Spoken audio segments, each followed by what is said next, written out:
Assalamualaikum jamaah Masjid Nurul Saadah yang dirahmati Allah. Berikut dokumentasi pengajian Ahad subuh dengan narasumber Ustadz Profesor Dr. Muhammad Ervan Helmi, LC, MA.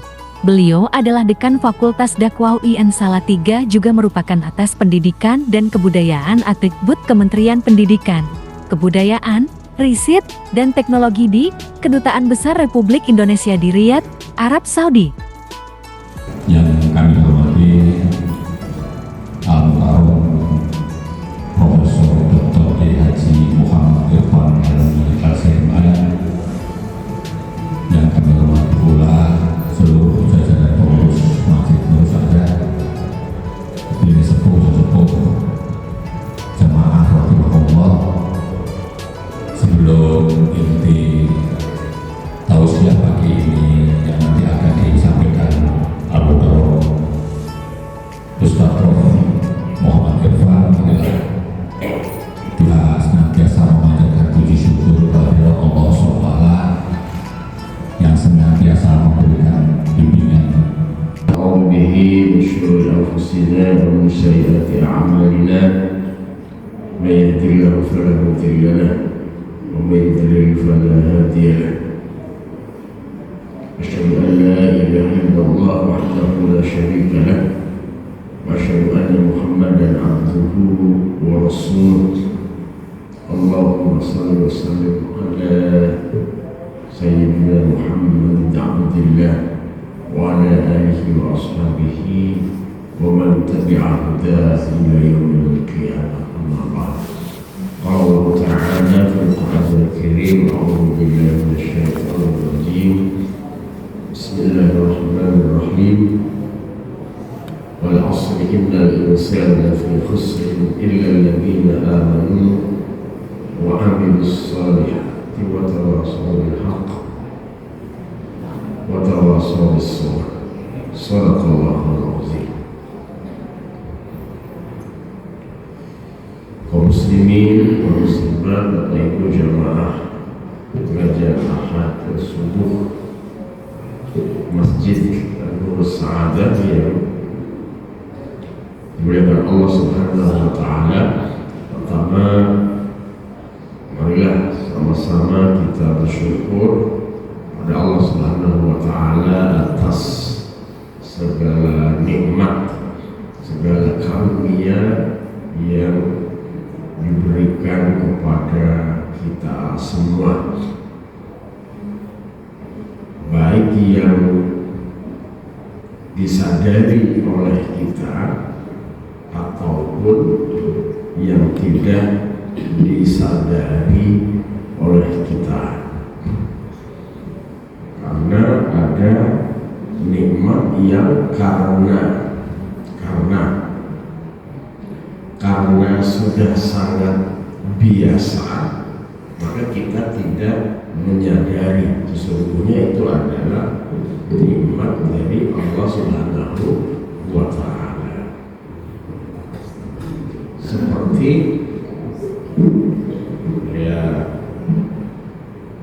Seperti bernafas.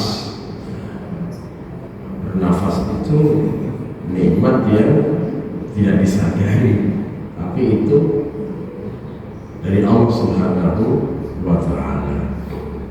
Saya pernah membaca orang yang menghitung berapa biaya yang dikeluarkan jika dia harus menggunakan alat bantu nafas atau oksigen tambahan.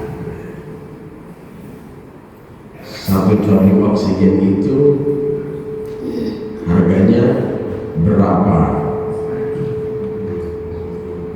Nanti Bapak Ibu cari harganya berapa. Dan itu kalau digunakan secara terus-menerus 2 jam itu sudah habis tabung oksigennya.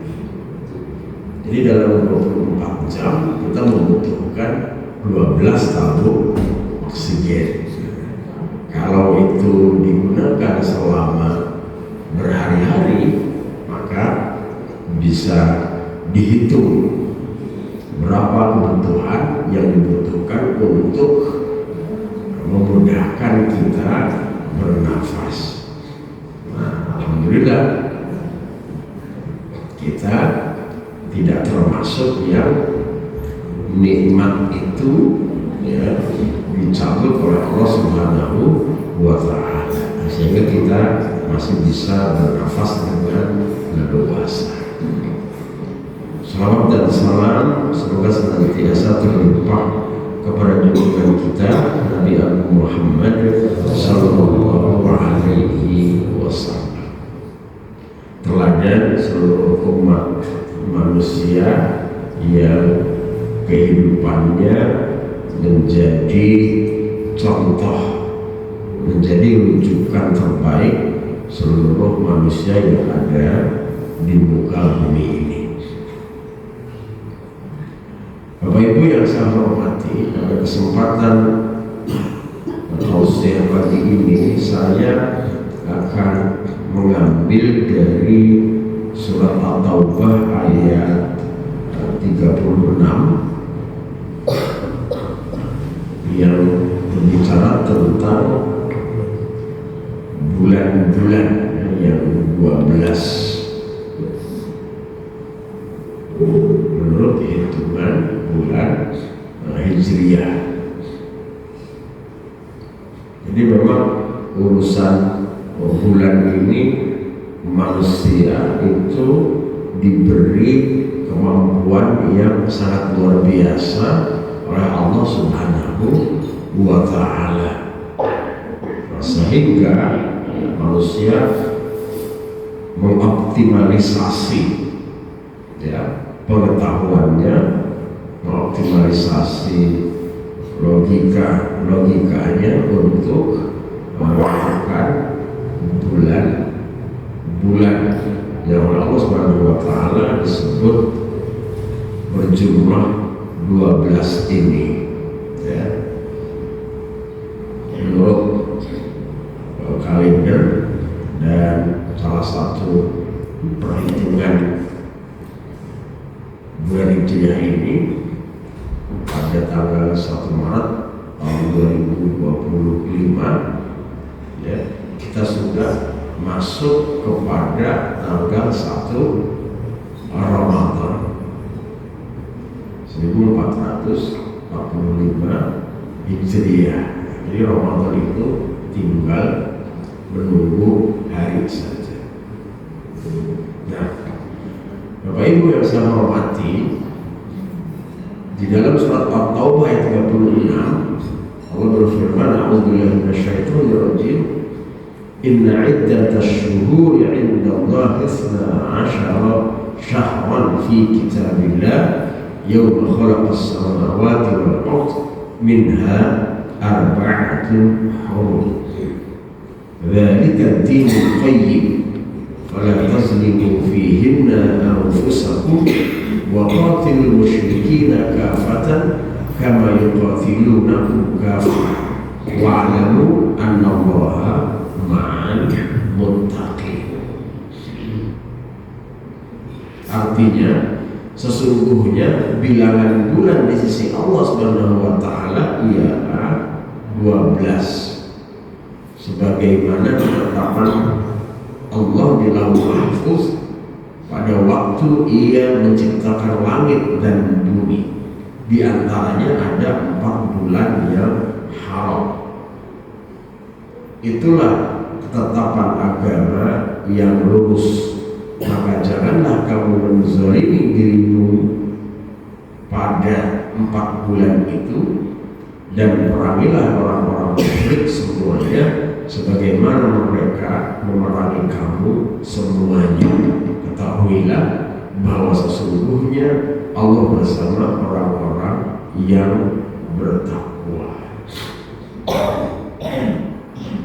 Nah, Bapak Ibu yang saya hormati, di dalam ayat ini, di dalam ayat ini ada penjelasan dari Allah Subhanahu wa Ta'ala tentang 4 bulan, tentang 4 bulan yang oleh Allah Subhanahu wa taala disebut arba'atul hurum, yaitu 4 bulan haram. Jadi 4 bulan haram, arba'atul hurum. Nah, pertanyaannya, apa yang dimaksud dengan 4 bulan haram itu? 4 bulan haram itu apa maksudnya? Nah, kata haram, kata haram itu di dalam bahasa Arab, cara membacanya itu minimal ada 2. Yang pertama, haruma yahrumu. Yang kedua, harama yahrimu. Jadi kalau dibaca haruma yahrumu, itu maknanya adalah haruma, menjadi terhormat atau menjadi tinggi, menjadi mulia, menjadi mulia. Maka begitu juga maknanya ya, ketika Baitullah itu disebut dengan Al-Masjidul Haram. Jadi Al-Masjidul Haram itu masjid yang mulia. Maka kata haram ya, di dalam penyebutan Al-Masjidul Haram, nah, itu maknanya adalah masjid yang mulia. Nah, ini yang pertama, haruma yahrum. Yang kedua, kata hurum ya, atau haram, itu asal katanya bisa dibaca harama yahrimu. Jadi kalau harama yahrimu itu maknanya beda lagi, bukan menjadi terhormat atau menjadi mulia, tetapi harama yahrimu itu artinya adalah mencegah atau melarang, atau juga bisa maknanya menahan. Maka perbuatan yang haram ya, di dalam fikih ya, itu maknanya bukan perbuatan yang mulia, tetapi perbuatan yang dicegah oleh Allah Subhanahu wa taala supaya kita tidak melakukannya. Nah, itu. Jadi penyebutan Al-Masjidul Haram dengan misalnya makanan yang haram itu beda maknanya. Walaupun kita sudah paham bahwa Al-Masjidul Haram itu maknanya adalah masjid yang mulia, yang dimuliakan oleh Allah Subhanahu wa taala. Sedangkan makanan yang haram itu artinya adalah makanan yang Allah mencegah kita supaya kita tidak mengkonsumsinya. Kita tidak mengkonsumsinya. Itu dengan makanan yang haram. Nah, akan tetapi keduanya itu ya tetap mempunyai kaitan, ya tetap mempunyai kaitan. Maka misalnya pada kata Al-Masjidul Haram yang maknanya mulia, maka kita bisa menjelaskan bahwa Masjidil Haram adalah masjid yang dimuliakan Allah Subhanahu wa taala, sehingga Allah mencegah, sehingga Allah melarang semua orang yang berziarah ke Masjidil Haram untuk melakukan perbuatan-perbuatan yang dilarang oleh Allah Subhanahu wa taala. Nah, itu makna Masjidil Haram. Jika dikaitkan antara haruma yahrumu dengan harama yahrimu. Begitupun kata harama yahrimu yang artinya mencegah. Maka kalau ada ya frasa makanan haram, itu maknanya adalah makanan yang Allah mencegah kita untuk tidak mengkonsumsinya supaya kita menjadi mulia, supaya kita menjadi terhormat. Maka tidak mengkonsumsi makanan yang haram itu sungguhnya kita sedang mempertahankan kemuliaan kita, kehormatan kita di mata Allah Subhanahu wa ta'ala.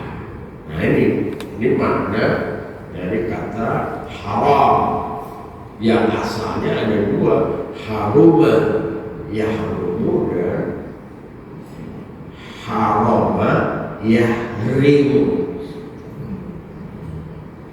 Nanti banyak lagi istilah-istilah yang keluar dari kata harama yahrimu dan haruma yahrimu. Nah, tapi paling tidak dua itu.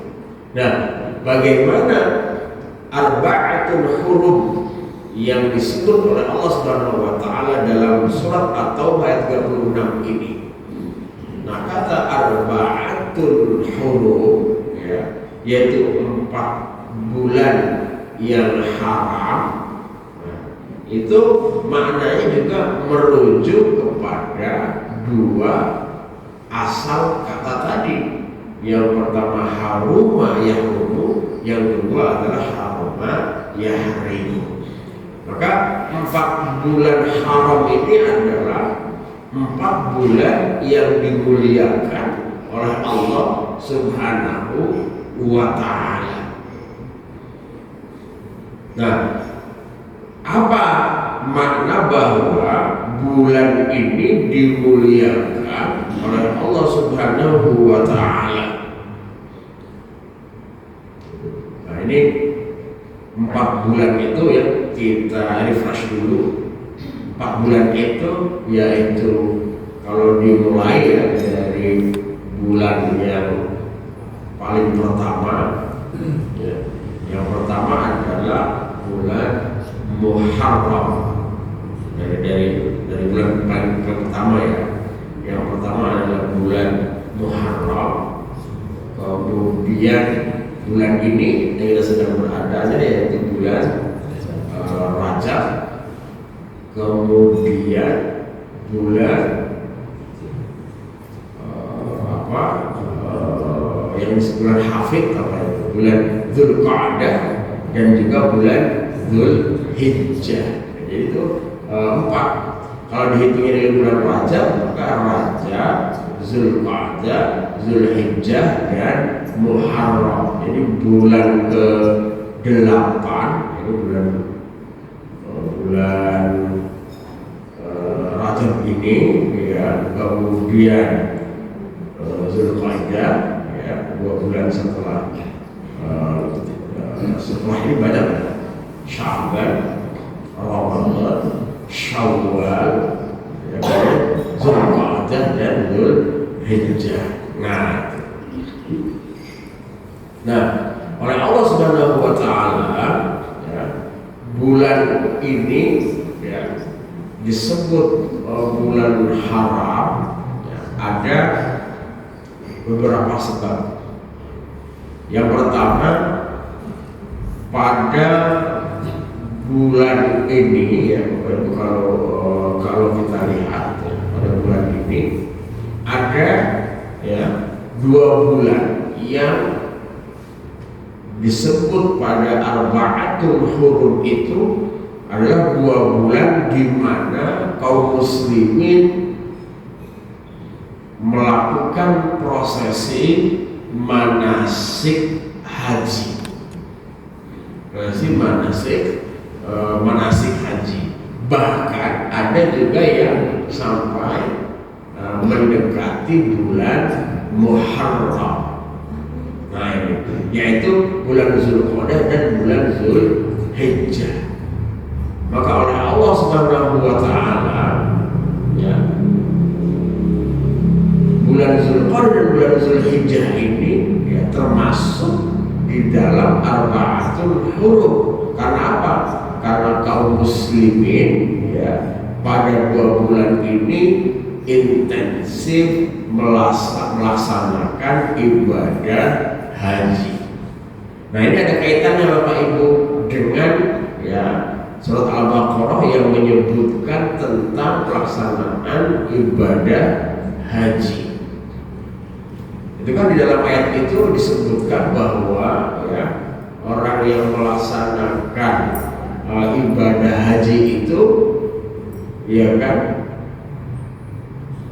yaitu pada bulan-bulan yang sudah ditentukan. Al-hajju ashhurum ma'lumatun. Haji itu dilaksanakan pada bulan-bulan yang sudah ditentukan.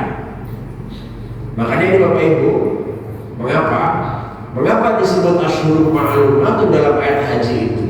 Karena orang melaksanakan ibadah haji itu dalam prakteknya dan itu dibenarkan oleh syariat, yaitu bukan hanya ketika dia pas berada pada bulan haji, tapi juga pada bulan-bulan yang sebelumnya. Jadi yang disebut dengan ashhurul ma'lumat ya, yaitu bulan-bulan yang ditentukan di dalam pelaksanaan haji itu adalah tiga bulan termasuk bulan Dzulhijjah. Jadi mundur ke belakang, bulan Dzulhijjah, bulan Zulqa'dah dan bulan Syawal. Dan bulan Syawal.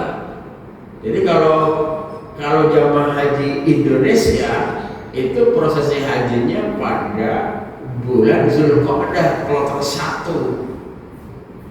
Maka pada bulan Zulqa'dah Bapak Ibu sudah niat melakukan apa?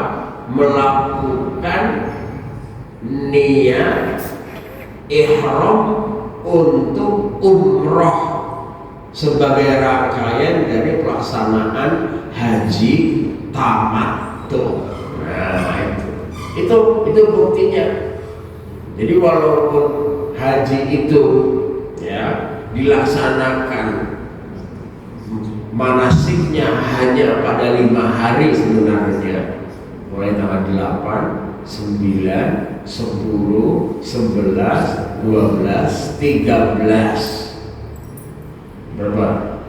8, 9, 10, 11, 12, 6 hari itu. Tapi prosesnya sudah dimulai pada jauh sebelumnya. Mungkin kalau nanti jamaah haji Indonesia itu sudah bertambah jumlahnya menjadi 400.000 jamaah setiap tahun, mungkin berangkatnya itu mulai bulan Syawal. Bisa jadi mulai bulan Syawal berangkatnya. Karena perputaran pemberangkatan dan pemulangannya itu membutuhkan waktu. Jadi sebenarnya itu.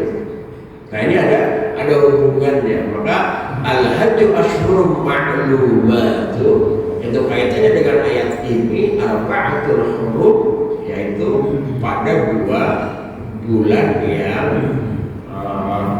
disebutkan tadi, yaitu bulan Dzulqa'dah dan bulan Dzulhijjah. Nah, adapun ya bulan Muharram ya, dan bulan Rajab, bulan Muharram dan bulan Rajab oleh Allah Subhanahu wa taala ya, dimasukkan di dalam arba'atul hurum ya.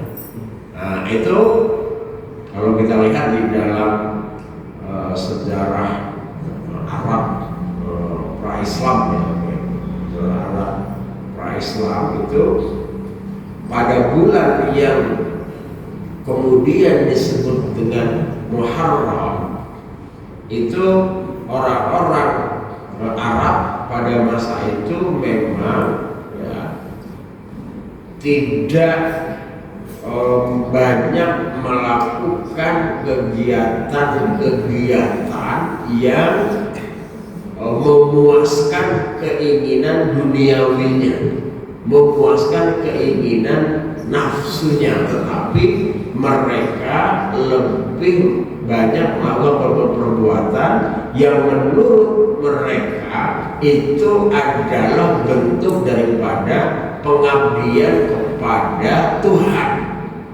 pengabdian kepada Sang Pencipta. Nah, maka oleh agama Islam, maka kemudian bulan Muharram itu ya, melalui firman Allah Subhanahu wa taala dijadikan bulan yang mulia, bulan yang terhormat. Sehingga apa? Sehingga pada bulan itu Allah Subhanahu wa taala kemudian di dalam praktiknya oleh Rasulullah sallallahu alaihi wasallam 4 bulan ini dijadikan sebagai masa gencatan senjata. Nah, ini jadi masa gencatan senjata. Jadi setelah turun ayat ini ya, Nabi Muhammad, kaum muslimin yang pada saat itu dalam dakwahnya berkonfrontasi dengan masyarakat Arab jahiliyah itu tetap mempunyai aturan. Kenapa?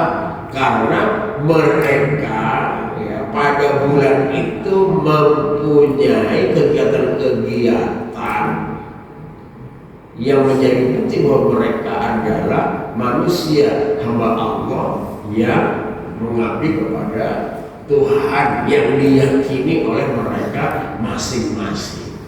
Maka setelah ayat ini turun, orang Muslim, orang mukmin, menurut Nabi Muhammad SAW fokus untuk berbuat baik yang antar mereka, melaksanakan ibadah haji di antaranya. Nah, orang-orang Arab jahiliyah yang berkonfrontasi dengan Muhammad SAW, nah itu juga melakukan kebiasaan-kebiasaan yang baik antar mereka dan melakukan ritual-ritual yang mereka yakini sebagai bagian daripada penghambaan kepada Tuhan. Ya tentunya praktek-praktek ritual-ritual yang belum berdasarkan tauhid, tapi berdasarkan ideologi atau keyakinan mereka. Nah ini minha arba'atun hurum. Maka di dalam ayat ini disebutkan fala tazlimu fihinna anfusakum. Maka janganlah kamu sekalian berbuat zalim pada 4 bulan itu kepada diri kamu sekalian. Nah itu di antara yang mana arba'atul hurum. Maka pada 4 bulan itu pada masa lalu itu demikian kejadian. Nah, apa makna arba'atul hurum bagi kita ya? Apa makna arba'atul hurum bagi kita saat ini?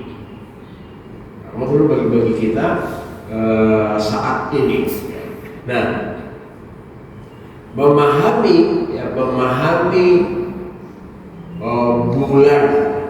bulan yang 12 itu bagi kita ya, umat muslim itu yang pertama adalah melihat apa saja syariat yang ada pada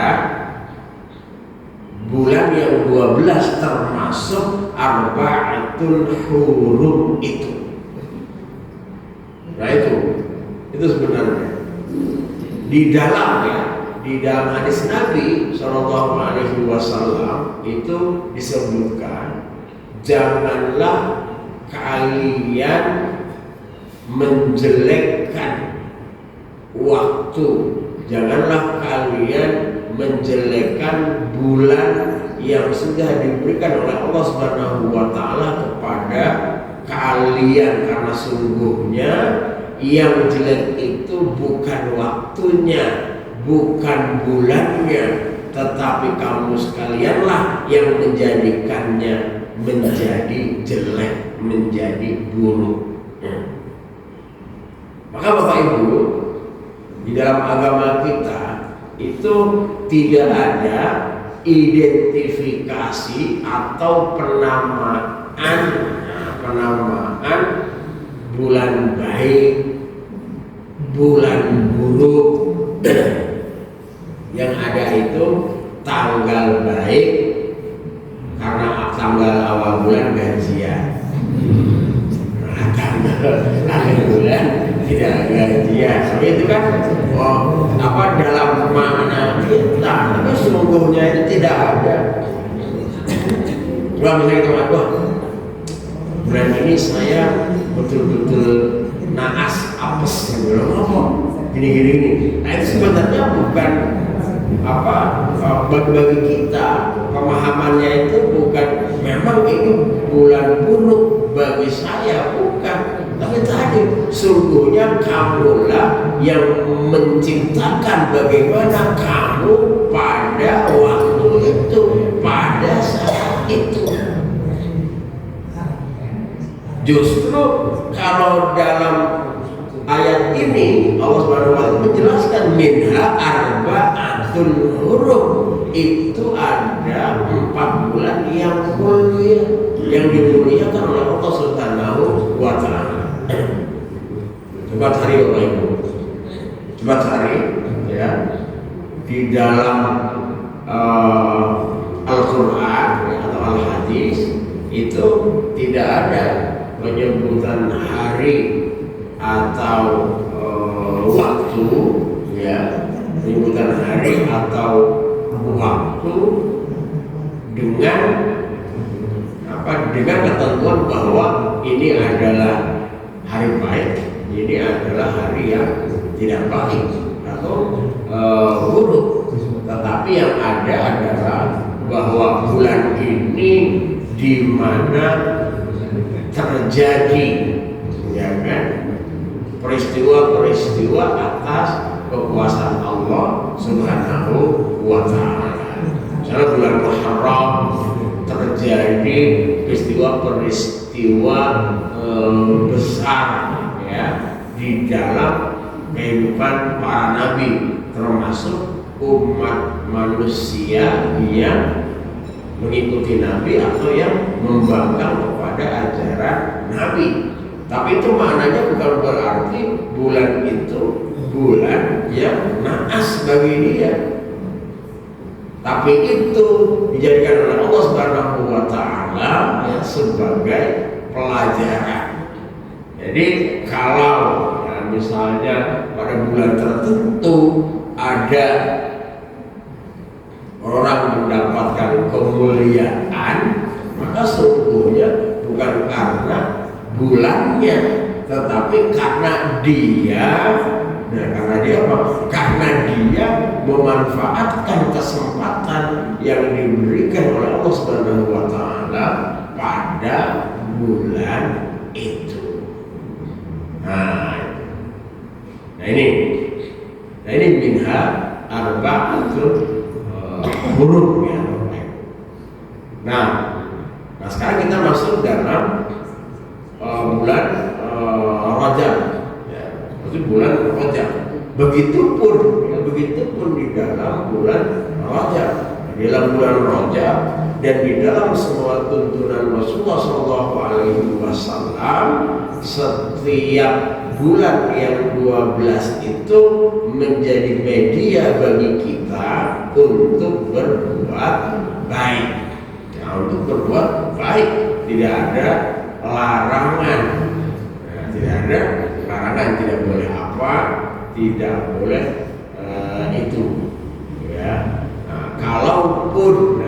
kalaupun misalnya di dalam kebiasaan kita tidak melakukan sesuatu pada bulan itu, ya itu kebiasaan, tidak usah ditambah-tambah menjadi keyakinan, nanti membawa bala. Nah ini yang juga perlu diluruskan, yaitu kebiasaannya saja, tapi tidak ditambahkan dengan keyakinan nanti membawa bala. Nah, supaya hidup kita itu aman, lancar. Nah, Bapak Ibu, terakhir saya akan sampaikan bagaimana kunci ya untuk mengisi waktu ya pada bulan-bulan yang 12 ini, termasuk pada bulan-bulan yang disebut khusus oleh Allah Subhanahu wa Ta'ala pada Arba'atul Hurum ini, atau juga bulan Ramadan, mungkin juga bulan Sya'ban dan lain sebagainya. Yang pertama kuncinya itu adalah badlul ma'ruf wa kaful adha, yaitu berupaya mengerahkan diri untuk berbuat yang ma'ruf dan mencegah dari perbuatan yang merusak atau menyakiti orang lain. Jadi ini ada kata badlu, Bapak Ibu. Yang badlu itu perbuatan yang baik, perbuatan yang ma'ruf yang dilakukan tidak hanya secara biasa-biasa saja, tetapi ada pengorbanan. Tapi ada pengorbanan. Nah, sholat subuh itu kan bukan ma'ruf yang biasa-biasa, itu mesti ada pengorbanan. Orang pergi haji itu bukan yang ma'ruf biasa-biasa, tapi ada pengorbanan dan lain sebagainya. Nah, selalu ada pengorbanan pada setiap perbuatan yang ma'ruf yang kita lakukan, yaitu sungguhnya ma'ruf yang paling utama. Nah, wakaful adha, yaitu menjaga diri dari perbuatan merusak. Al-muslimu man salimal muslimuna min lisanihi wa yadihi. Orang muslim itu adalah yang orang muslim lainnya selamat dari kejahatan lidahnya dan kejahatan tangannya. Jadi kejahatan lidahnya dan kejahatan tangannya. Jadi lisan itu menunjukkan ucapan, tangan itu menunjukkan perbuatan. Jadi ucapan dan perbuatan kita orang muslim itu harus menjadikan orang muslim lainnya aman, nyaman bersama kita. Jadi kalau orang lain belum merasa aman dan nyaman bersama kita, maka kita belum menjadi muslim yang sesungguhnya. Nah, kunci yang kedua, Bapak Ibu, ya, supaya kita bisa tetap mengambil kebaikan pada 4 bulan hurum ini, ya, atau bulan-bulan lain yang diutamakan Subhanahu wa Ta'ala, yaitu al-iktsaru minat ta'ah, yaitu memperbanyak ketaatan. Jadi al-iktsar, jadi memperbanyak, ya. Jadi memperbanyak itu bisa dilihat dari bentuknya. Jadi bentuknya itu menjadi banyak, atau bisa dilihat dari jumlahnya, yaitu bisa dibanyakkan, ditingkatkan. Sedekahnya meningkat, sholat sunnahnya meningkat, bentuk kebaikan-kebaikannya itu juga meningkat. Ya. Jadi di dalam Islam itu semua kebaikan itu adalah ibadah. Orang belajar itu ibadah, orang bekerja itu ibadah, orang menyembah dan beribadah yaitu jelas ibadah. Jadi semua kehidupan manusia itu sesungguhnya adalah ibadah kita kepada Allah Subhanahu wa Ta'ala. Nah ini al-iktsaru minat ta'ah, yaitu memperbanyak kebaikan, memperbanyak bentuk kebaikan, memperbanyak amalan kebaikan. Dan yang ketiga, ya kunci agar kita bisa istiqomah dalam kebaikan. Yang ketiga adalah at-tawakkul 'ala Allah wa ta'assi bir Rasul sallallahu alaihi wasallam. Yang ketiga ini istimewa. Yang ketiga adalah bertawakal. Bertawakul itu boleh, tapi sih bertawakal. Bertawakal kepada Allah Subhanahu wa Ta'ala. Jadi tawakal itu sikap yang luar biasa ya. Orang yang tawakal itu selalu semangat, selalu optimis, selalu punya harapan. Nah itu orang yang bertawakal. Maka orang yang bertawakal itu seragam, tekun, rajin, dan happy terus. Itu orang tawakal. Orang tawakal. Jadi Rasulullah SAW yang di dalam hadis akhlak itu menggambarkan ya, ketika ada seorang Arab jahiliyah naik unta, kemudian untanya itu dilepas begitu saja tanpa diikat. Kemudian kata Nabi, kenapa kamu tidak mengikat unta itu? Kata orang itu, ya saya bertawakal pada Allah Subhanahu wa Ta'ala. Kalau memang lepas, ya lepas. Kalau mau di situ, ya di situ aman. Kata Nabi, tidak seperti itu. Ikat dulu tali unta itu ke pohon, bertawakal. Kemudian baru kamu bertawakal. Iqim wa tawakal. Itu artinya apa?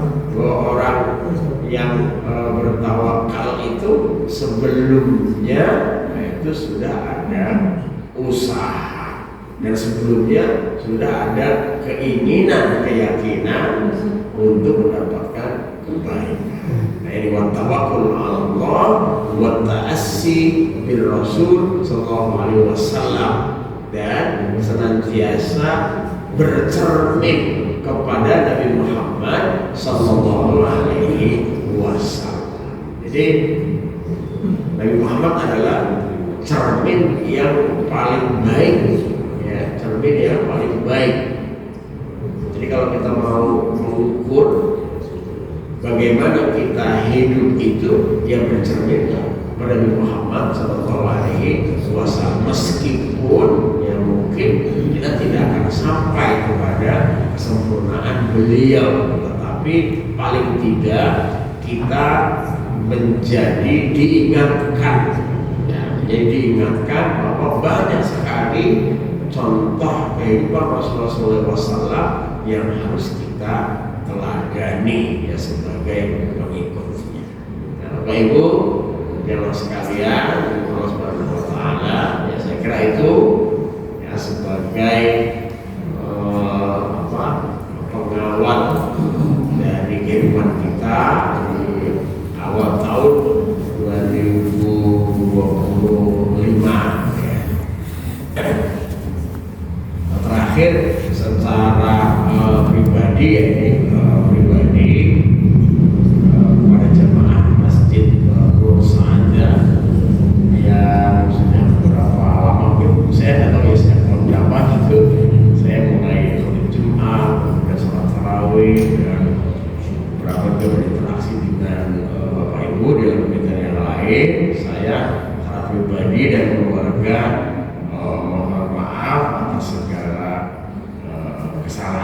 saya yang kurang berkenan selama saya berinteraksi dengan Bapak Ibu, ya karena dalam waktu yang agak lama, tidak lama sekali ya, dalam waktu yang agak lama mungkin saya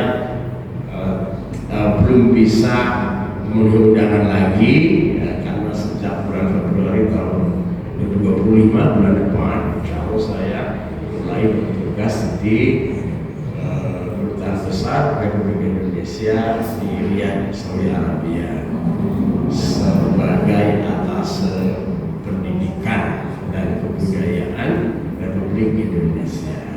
Jadi saya mendapat amanah dari Kementerian Luar Negeri untuk menjadi kuncen di kantor atas pendidikan ya, mengurusi warga negara Indonesia yang sedang berpendidikan di Saudi Arabia dari level dasar ya, taman kanak-kanak sampai pendidikan tinggi ya, termasuk orang-orang Indonesia yang akan berkegiatan di Saudi Arabia untuk mengambil manfaat ya, dari Saudi Arabia yang berhubungan dengan pendidikan.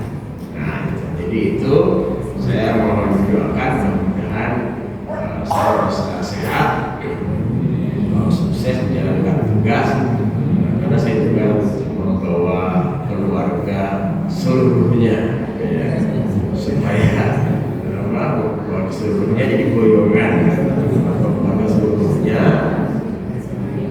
menjadi WNI yang selama beberapa waktu, selama kurang lebih 3 sampai 4 tahun di Kedutaan Besar Indonesia di Riyadh, Arab Saudi. Mudah-mudahan prosesnya lancar ya, dan kita masih bisa bertemu ya, mungkin di Masjidil Haram atau di mana ya, kesempatan yang sengaja atau tidak sengaja.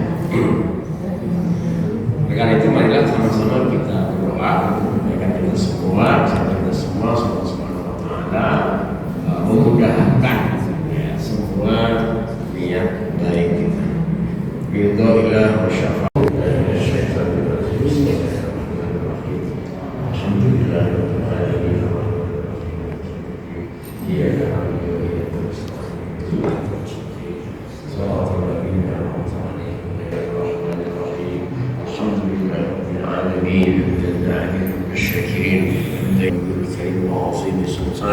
Allahumma salli ala sayyidina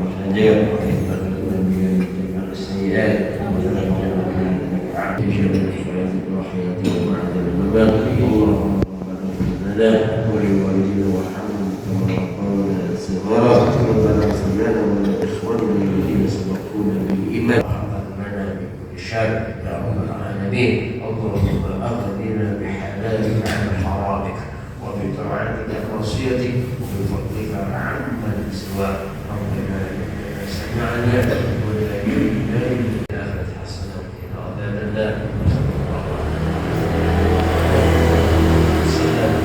الحمد لله رب العالمين آمين رب العالمين خير الكلام والعفو منكم والسلام عليكم ورحمة الله وبركاته.